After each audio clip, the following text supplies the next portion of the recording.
Ito, pag-usapan muna natin yung mga bumabanat sa mga Duterte. Ngayon, takot, ayaw na, hindi na pabor sa impeachment. Pag-usapan muna natin yan.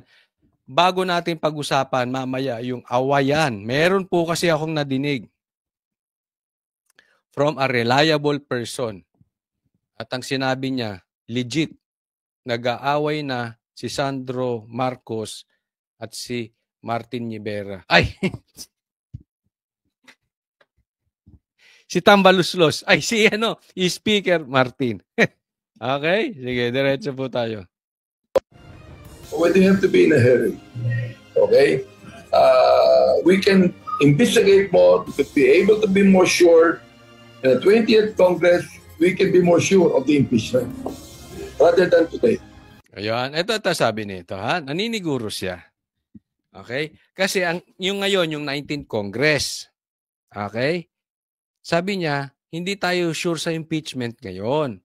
Posible sa 20th Congress. Ibig sabihin, after the election, magpapalit ang Congress, magiging 20th Congress.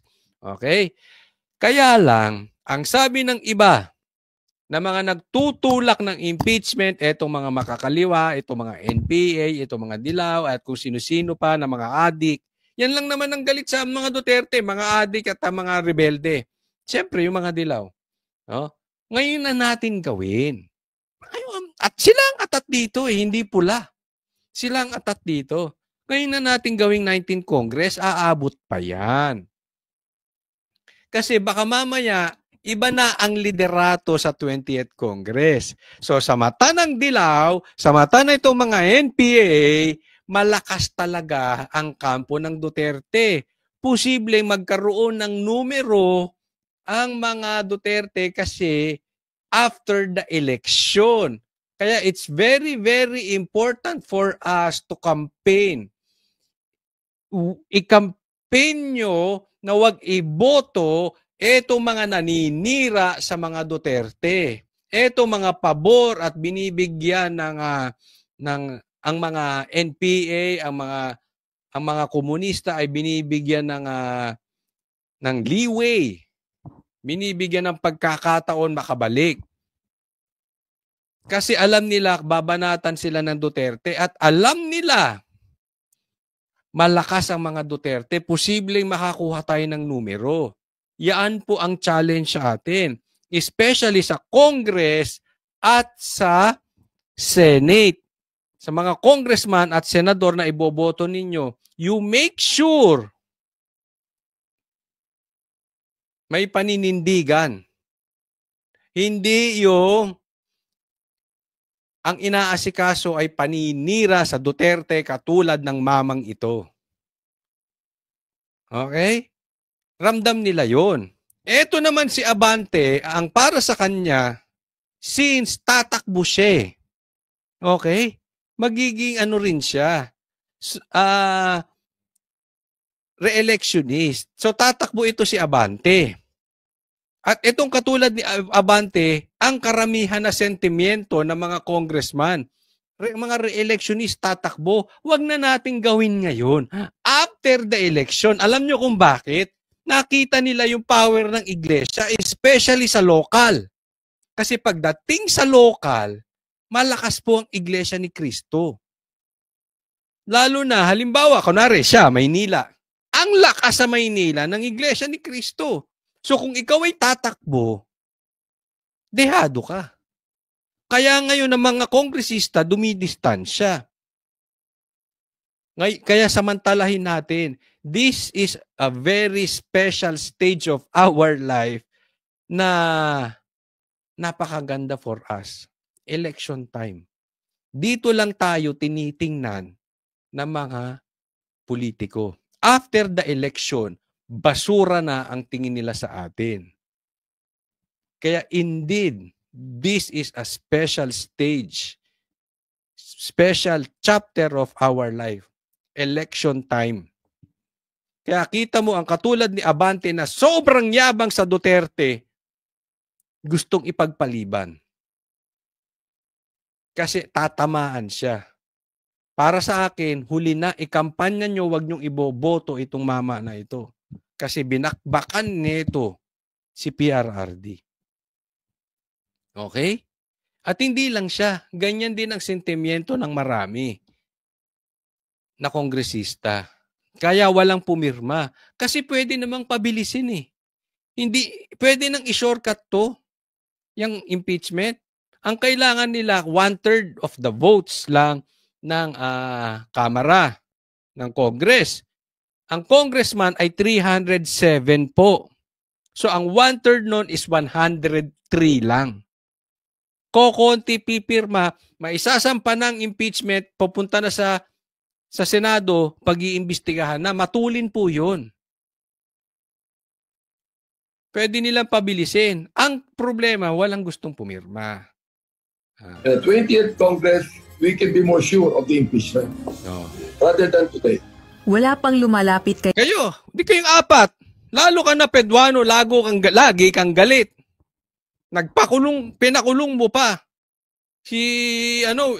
Pangalan nun, si General Wilkins. Pinagsisigawan mo, pinag-iinsulto mo, General. Ba't kayong apat? Di kayo pumirma. Tandaan nyo itong mga ito. Barbers, Suarez, Atras Abante, Paduano. Yan. Yan ang talagang gumigipit kay BP Sara. Ngayon, nag-iiba kayo ng tono. Manila 6th District Representative Benny Abante. Isa pa yan, si Dan Fernandez. Iba tono nyo ngayon. Sampahan nyo na yung impeachment. Kontrahin nyo Iglesia ni Cristo. Upang hingi ng kanyang endorsement sa isang impeachment complaint laban kay Vice President Sara Duterte. Kung meron mang magtatangka, hindi niya ito susuportahan dahil naniniwala siyang hindi na ito kayang asikasuhin ng 19th Congress. At this point in time, palagay ko, Tina, hindi na eh. I made up my mind that I'm not going to be a party of the impeachment. Palusot. Inamin niya na mismo.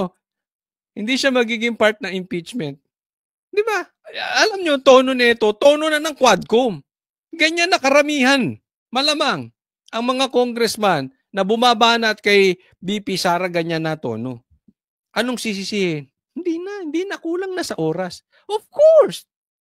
Alam ka namang sabihin nyo, kasi mag-i-eleksyon, walang boboto sa amin. Kasi mahirap kalaban ng Duterte. Matatalo kami. Kasi madami ang Iglesia ni Cristo. Nakita namin. Umatras ang yagbols namin. Kasi duwag kami. Puro lang kami salita. Alam nga namang aminin nyo yun. Siyempre sasabihin nila kulang sa oras. Para to save their face.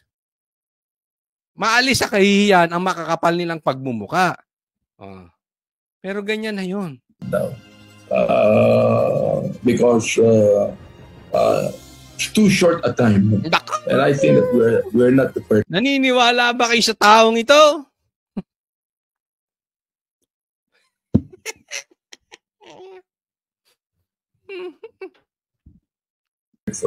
Ganito rin umano ang pananaw ng iilang kasamahan niya sa Kamara na nakausap niya kaugnay ng sabi sa'yo, ganyan na rin sila lahat eh. Kanya-kanya na silang palusot. issue. Paniniwala ng kongresista, mas mainam kung pag-iibayuhin na lamang ang investigasyon sa paggastos ng confidential funds ni VP Duterte sa pamamagitan ng Department of Justice at ihain ang impeachment complaints sa 20th Congress. Gate pa nito, sakaling makakuha ng 103 endorsers o 1/3 sa mga miyembro ng Kamara ang isang impeachment complaint laban kay VP Duterte, hindi pa rin nakatitiyak kung uusad ito sa Senado, lalo na't papalapit na ang 2025 midterm elections. Bagaman dismayado sa posisyon ni Congressman Abante, hindi naman nawawala ng pag-asa. Isa ka pa, buisit! Dito muna pag-usapan natin. Kaya, ang plano nila sa 20th Congress, which I don't believe kaya din nila, no? Pero for discussion purposes, pagpalagay natin after the election. Kasi sa tingin ko, after the election, lalakas po ang Duterte. Bakit? Naliwanagan na sila na this is administration is budol. Nagising na po. pansinin nyo. Kami po kasi hindi nabudol eh. Talagang naniwala kami kay Tatay Digong na may adik. So hindi namin sinuportahan yan hindi po kami bumalimbing, talagang ayaw namin dito sa administrasyon ni Marcos. Ayaw namin kay Marcos. Pero maraming mapapansin nyo ngayon, nasa panig na natin, kasamahan na natin, galing yan sa budol. Nabudol sila ni Marcos. Ngayon gising na. Kaya, boboto na yan ng tama. Natuto na yan sa budol, hindi mo na makukuha yan sa salita-salita. I hope marami na talagang natuto. Sa mga nanonood sa akin, karamihan dyan, nabudol. Diba? Accepted natin sila. Kaya nga, feeling ko, in my opinion, I really believe, lalakas po ang Duterte. But anyway, hindi talaga matutuloy yan. But just in case matuloy nga sa 20th Congress or after the election, it's very important na iboboto natin ay yung mga nasa panig ng Duterte. Kasi kahit anong mangyari sa 20th Congress at pumasok ang impeachment at napirmahan ng 103 para pagpasok sa Senate, hindi makakapasa. Bakit? Kasi lamang tayo doon. Yun ang importante. Naintindihan po natin. So kailangan, halimbawa si Pastor Kibuloy, si Jimmy Bondoc, Attorney Vic Rodriguez, basta yung PDP, Senator Bato, Senator Bongo, yung mga yan, yung mga nasa Duterte side, na alam natin, hindi iiwanan ng Duterte. Marami pa, hindi ko lang maalala lahat at nabanggit lahat, pero marami pa yan. No? Importante si Pastor Kibuloy. Yan ay talagang sanggang dikit ni PRRD. Yan si Bato at Bongo, yung mga yan. Kung sakaling makalusot. Pero, I hope, kayong mga nasa local na boboto sa election, tingnan nyo rin yung mga iboboto nyo na hindi walang inatupag kung hindi siraan ng mga Duterte. Para nang sa ganoon, sa Congress pa lang, hindi na umabot sa Senate. Diba? So, hopefully, nagising na ang taong bayan. Kayo ba? Tanungin ko lang, kayo mga nabudol, nagising na ba kayo sa kalokohan ng administrasyong ito? Mayado sa posisyon ni Congressman Abante, hindi naman nawawala ng pag-asa si House Deputy Minority Leader, ACT Teachers Party List Representative. Kapal ng mukha nito. Tumatakbo pa itong senador. Ay, nako. Isipin mo nga ito, convicted child abuser. Tumatakbo pang senador. Alam nyo na siguro ang gagawin nyo dito kay Castro. Franz Castro, isa sa mga nag-endorso ng ikalawang impeachment complaint. Yan sila, Raul Manuel, yung Makabayan Black na yan. Huwag nyo nang iboboto yan. Kampon ng dilaw yan eh. Kampon ng mga ano yan. Ay, mahirap. Laban kay VP Duterte. Well, karamihan naman na nakakausap ko sa majority ay go pa rin sila. No? Siguro sa timing lang at go signal. Okay. Karamihan daw na nakausap niya sa majority, go pa rin sila. Asan na nga?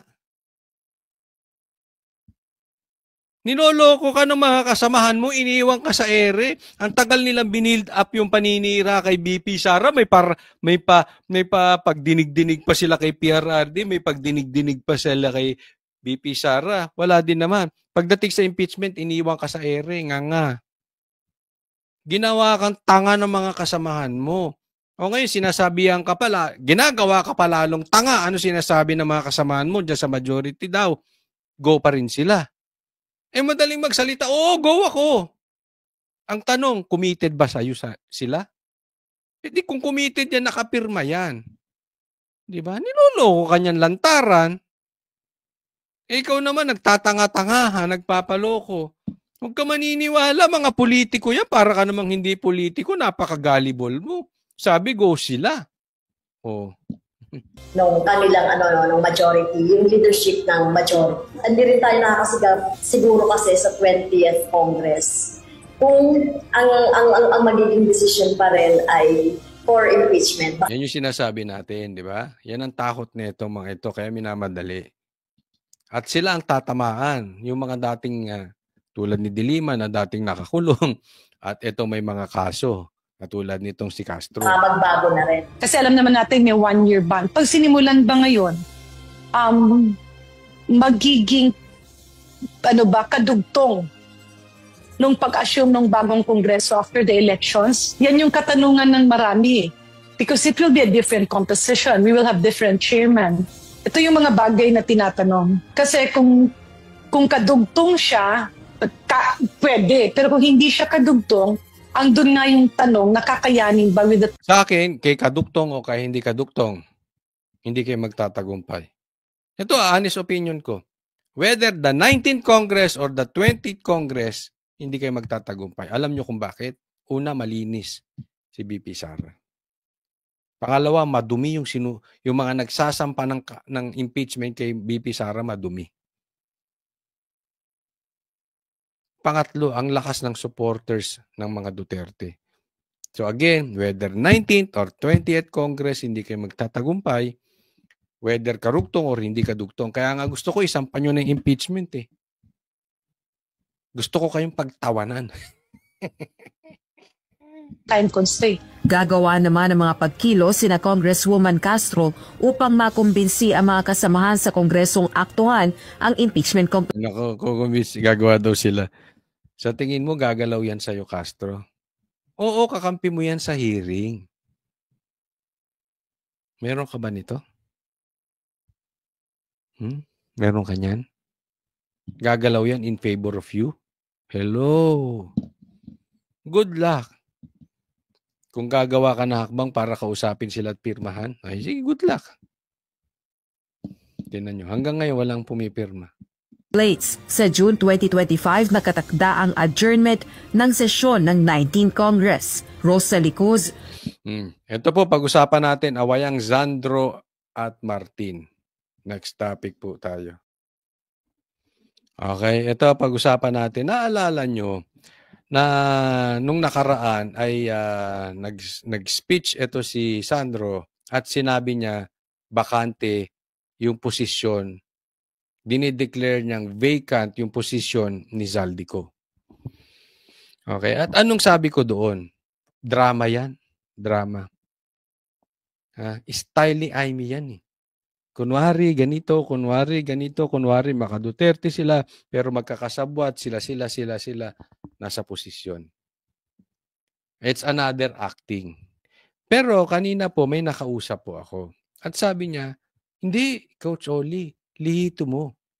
Nagulat si Tamba nung dineklara na vacant ni Sandro yung posisyon ni Zaldico. Lihiti mo, hindi drama. Alam niyo kung anong sagot ko sa kanya? Posible. Posibleng tama ka, posibleng mali ka. Posibleng tama ako, posibleng mali ako. Ang sa akin lang kasi, ang tagal na tayong ginugoyo ng mga padrama-drama na yan. Ano ba sinabi ko sa inyo before? Nung pagkaupo pa lang ni Marcos, at may nagsasabi na may awayan si Martin at si Lisa, si Martin at si Sandro, si Martin at si BBM. Dati na kumakalat yan eh. Anong sabi ko? Mga 1 taon, kalahating nakaraan pa. Anong sabi ko? And it will be my stand until now. Yung mga ganyan, napanood ko na nangyari na yan. Maniniwala lang ako pag tinanggal nila si Martin. Kasi sino bang naglagay dyan? Sino ba si Martin? Before makaupo si Marcos. Para siya maging speaker. Power ni Marcos yan eh. Power ni BBM, kaya lang naman nakaupo ito si Martin. Huwag na tayo maglokohan, yan ang totoo. Kaya pag sinasabi may awayan na sila, ba't hindi tanggalin? Yan ang sinasabi ko, ba't hindi nyo tanggalin? Ilang panahon, ilang buwan nakalipas. Drama. Drama. Bakit? Until now, nakaupo. Ininsist pa rin ako kausap. Hindi, coach. Tatanggalin daw talaga. At ang uupong speaker, si Sandro. Sabi ko, abangan natin. Maniniwala na lang ako na talagang may awayan sila